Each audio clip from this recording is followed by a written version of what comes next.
So now for the step 1, we will purchase a hosting and create a domain. I have already purchased a hosting on SiteGround, so I will simply create a new domain.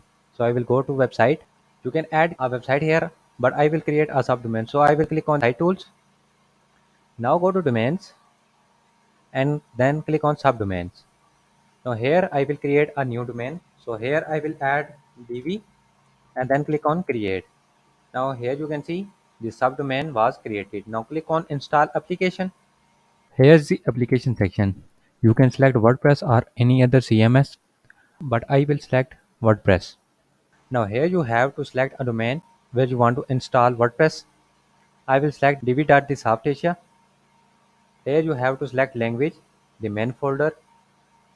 Under it you have username and password, and then you have to add email. I will type thesoftasia@gmail.com. Now click on install. Your request is being processed. Wait until it completes. Now the WordPress was successfully installed. Now to take preview of your website, click on this admin panel. It will take you to your actual WordPress website. Here is some initial setup settings that are offered by SiteGround, but I simply exit them. Now you can see you have on your dashboard. Here the step 1 was complete. You have successfully purchased a hosting and a domain.